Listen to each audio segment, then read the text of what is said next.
Smart radar में अब बात होगी नज़ारा टेक्नोलॉजीज की।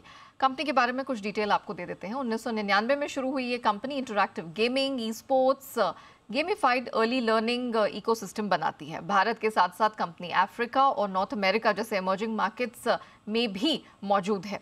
दिसंबर तिमाही के कंपनी के जो नंबर्स रहे हैं काफ़ी अच्छे रहे। बीते महीने ही उन्होंने नंबर्स पेश किए हैं। तिमाही आधार पर देखा जाए तो मुनाफे के फ्रंट पर आय या मार्जिन भी देख लें तो यहाँ पर बढ़ोतरी हाथ लगी है। तो तिमाही नतीजों को कहां से सपोर्ट मिला उस पर तो हम बात करेंगे, लेकिन कंपनी की आगे की नई डील्स कैसी हैं, एक्विजिशन प्लान्स किस प्रकार के हैं, मौजूदा वित्त वर्ष और अगले वित्त वर्ष की क्या तैयारी है, पूरे ग्रोथ प्लान पर विस्तार से बात होगी। और सब पर बात करने के लिए हमारे साथ कंपनी के फाउंडर, जॉइंट एमडी और सीईओ नीतीश मित्र सेन जी जुड़ चुके हैं। मिस्टर मित्र सेन सर, गुड आफ्टरनून, बहुत स्वागत है आपका जी बिजनेस पे। सबसे पहले तो वित्त वर्ष 2024 हमारे सामने है, तो जरा बताइए कि आपके कौन से पांचों सेगमेंट्स में से एक सेगमेंट है जिसपे आप इस नए वित्त वर्ष में सबसे बड़ा फोकस रखने वाले हैं, और ग्रोथ सेगमेंट कौन सा होगा? जरूर, मैं एक्चुअली दो सेगमेंट्स की बात करूंगा। एक हमारा गेमिफाइड अर्ली लर्निंग है, जिसमें हमारा फ्लैगशिप प्रोडक्ट किडोपिया है, जो छोटे बच्चों 2 से 8 साल के बच्चों के लिए बनता है। और उसमें हमें इस पिछले क्वार्टर में Q3 में काफ़ी अच्छी ग्रोथ दिखी है, और हमें लग रहा है कि अगले साल FY24 में इसमें काफ़ी तेज़ी आनी चाहिए। हमने थोड़ी प्राइस इंक्रीज भी करी है इसमें, और काफ़ी अच्छा रिजल्ट नतीजे आ रहे हैं हमारे पास। सो हमें काफ़ी एक्साइटमेंट है इस कैटेगरी को लेके। दूसरा, जो हम मार्केट लीडर्स है ई स्पोर्ट्स बिजनेस में, नज़ारा is all India market leader in e sports. वो सेगमेंट हमारा काफ़ी तेज़ी से ग्रो हो रहा है। अगर आप FY23 के 9 मंथ्स के रिजल्ट्स देखेंगे, तो हमें ईयर ऑन ईयर 84% ग्रोथ मिली है उस सेगमेंट में। और हमें लगता है कि उसमें भी हमारी काफ़ी तेज़ी से ग्रोथ आएगी अगले साल में भी।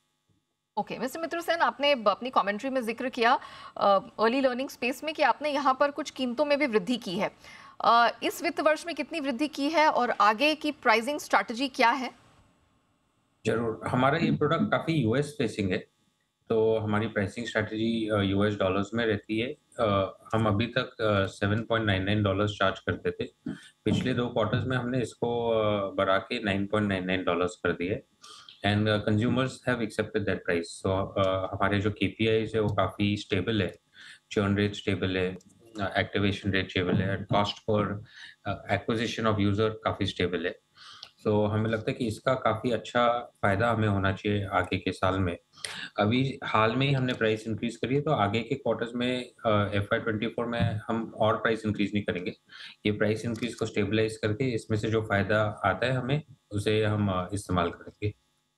बाकी सेगमेंट्स के लिए भी आप यही प्राइसिंग स्ट्रैटेजी लेके चलेंगे या कुछ इरादा अलग है, प्लान अलग है? नहीं, सिमिलर प्राइसिंग स्ट्रैटेजी हम लोग लेके चल रहे हैं आज के दिन। ओके, चलिए अगले सवाल की तरफ बढ़ते हैं। कौन से आपके in which of your revenue segments आप सबसे अधिक एक्विजिशंस की यहाँ पर तैयारी कर रहे हैं? इससे पिछले किस प्रकार के हुए हैं और आगे की क्या तैयारी है? ज़रूर, हमारे जो अर्ली लर्निंग जिसकी अभी हमने बात करी, उसमें हमें काफ़ी अपॉर्च्युनिटी दिखती है, और हम काफ़ी डिस्कशंस में ऑलरेडी उतरे हुए हैं। उसके अलावा गेम स्टूडियोज़ जो हैं, हमारा एक काफ़ी पॉपुलर गेम स्टूडियो है नेक्स्ट वेव, जो वर्ल्ड का सबसे पॉपुलर मोबाइल क्रिकेट गेम बनाता है, वर्ल्ड क्रिकेट चैंपियनशिप, या शॉर्ट में उसे बोला जाता है WCC3। वैसे स्टूडियोज़ और हम खरीदने के लिए भी काफ़ी तेज़ी से काम कर रहे हैं। तो हमें लगता है कि इंडिया मार्केट में जो मोबाइल गेम्स का जो बिज़नेस बढ़ रहा है, जितने अच्छे गेम हमारे पोर्टफोलियो में रहेंगे, उतनी ही हमें ग्रोथ मिलेगी, उतना ही फ़ायदा होएगा। सो गेमिफाइड लर्निंग में और गेम स्टूडियोज़ में, ये 2 एरियाज़ में हमारा काफ़ी फ़ोकस है। तो ये जो प्लान है ये नए वित्त वर्ष के लिए है, किस तरह के खर्च आप यहाँ एक्सपेक्ट करके चल रहे हैं? जिस तरह के एक्विजिशन की आप बात कर रहे हैं, कितना लंबा प्लान है ये? अभी जो हम काफ़ी डिस्कशंस में हैं, हाँ। ये FY24 के लिए फ़ोकस एरिया है। ओके। जैसे आपको पता है, ग्लोबली मार्केट वैल्यूएशंस काफ़ी कंपनीज़ के नीचे आए हैं, जी। तो हमारे लिए काफ़ी एक अच्छा टाइमिंग है ऐसे M&A डील्स करने के लिए। नज़ारा के पास कुल मिला के आज के दिन लगभग 600-700 करोड़ का कैश है, नज़ारा और उसके ग्रुप कंपनीज़ में। सो हम इस कैश को लीवरेज करेंगे ये M&A करने के लिए। Okay, valid point. अब हम आपके थोड़ा एड रेवेन्यू ग्रोथ पर फोकस करेंगे। डिजिटल एड रेवेन्यू ग्रोथ हाँ इसको जी। लेकर किस प्रकार की रणनीति है, on your offerings and as in your revenue stream advertising now which plays a very important role. तो इसको लेके जरा आप थोड़ी पिक्चर साफ कीजिए दर्शकों के लिए। ज़रूर। हमारा जो एडटेक बिज़नेस है वो हमने पिछले साल हमारे पोर्टफ़ोलियो में ऐड करा था और जैसे आप देखेंगे वो काफ़ी तेज़ी से ग्रो करा है। इस साल पिछले 9 महीने में 55% ग्रोथ दी है और काफ़ी प्रॉफ़िटेबिलिटी के साथ ग्रोथ दी है। सो ग्रोथ कॉस्ट पे नहीं आ रहा है, बर्न पे नहीं आ रहा है, हमें साथ-साथ में प्रॉफ़िट भी आ रहा है।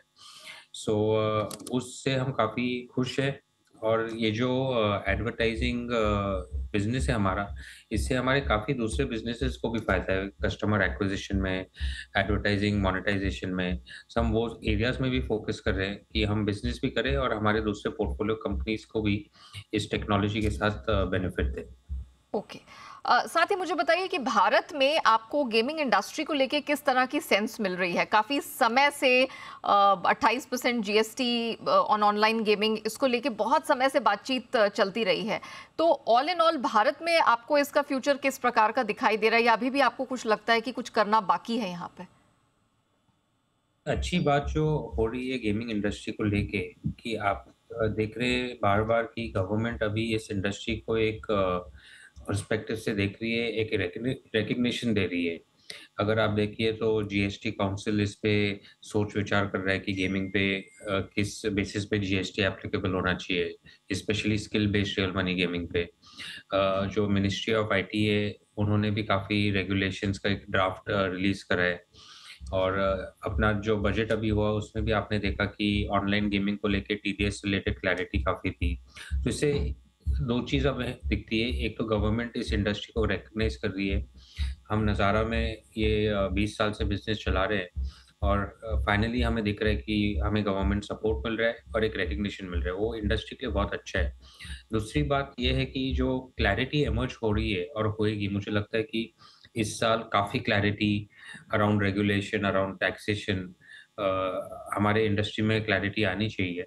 इससे जो एस्टेब्लिश्ड प्लेयर्स हैं नज़ारा जैसे उनको काफ़ी अपॉर्च्युनिटी मिलेगी कैपिटल इन्वेस्ट करने के लिए और रिस्क लेने के लिए और कैपिटल ग्रोथ और बिज़नेस ग्रोथ करने के लिए। और जो ऑपरेटर्स हैं, अनरेगुलेटेड ऑपरेटर्स हैं, वो थोड़े मार्केट से निकल जाएँगे, तो उससे हमें काफ़ी फ़ायदा होना चाहिए। मिस्टर मित्र सेन, आपने बहुत सारे यहाँ पर प्लान्स के बारे में बताया, डील्स एंड एक्विजिशंस। हाल फिलहाल में ही पिछले महीने ही आपके नंबर्स जारी हुए थे, कुछ समय हो चुका है, लेकिन उस पे मैं थोड़ा सा टच अपॉन करना चाह रही थी।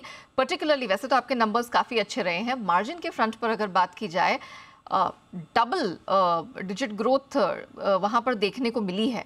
बिल्कुल डबल हो गए हैं आपके मार्जिन। तो क्या कारण रहा है और क्या आगे आप इस परफॉर्मेंस को, इस मोमेंटम को रिटेन कर पाएंगे? ज़रूर अगर आप देखिए तो हमारा जो गेमिफाइड वाली बिज़नेस है उसके मार्जिन्स ईयर ऑन ईयर 20% से ग्रो हुए और हमारा प्रीमियम बिज़नेस को ग्रो हुआ। हमारे एक्चुअली मार्जिन थोड़े ई-स्पोर्ट्स बिज़नेस में कम आए बिकॉज़ हमने काफ़ी इन्वेस्टमेंट करा है। उस बिज़नेस में हम मार्केट लीडर है 70% 75% मार्केट शेयर हमारा है उस बिज़नेस में, तो हम काफ़ी उसमें इन्वेस्टमेंट कर रहे हैं so that Nazara remains a market leader in that e-sports space. Overall Q3 हमारे मार्जिन्स ऑल्सो सीज़नैलिटी की वजह से हाई रहते हैं, पर ओवरऑल हमारी कोशिश रहेगी कि ग्रोथ को प्रायोरिटाइज़ करें, प्रॉफिट्स बनाते रहें।